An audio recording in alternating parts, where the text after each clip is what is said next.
Hello, welcome to Do It Yourself channel.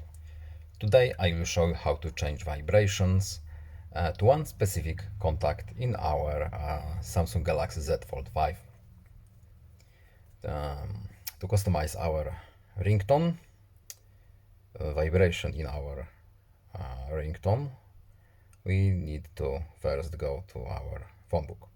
Now, let's give Dorothy another vibration method. So tap contact, then we need to tap this more option right here, and here we have change ringtone / vibration. Then let's change call vibration. Default one. Let's change for heartbeat. Yeah, let's leave waltz and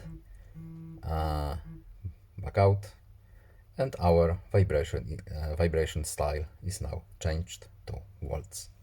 That's all. I hope this video was helpful to you. Please leave a like and subscribe. Have a nice day and see you in the next video. Goodbye.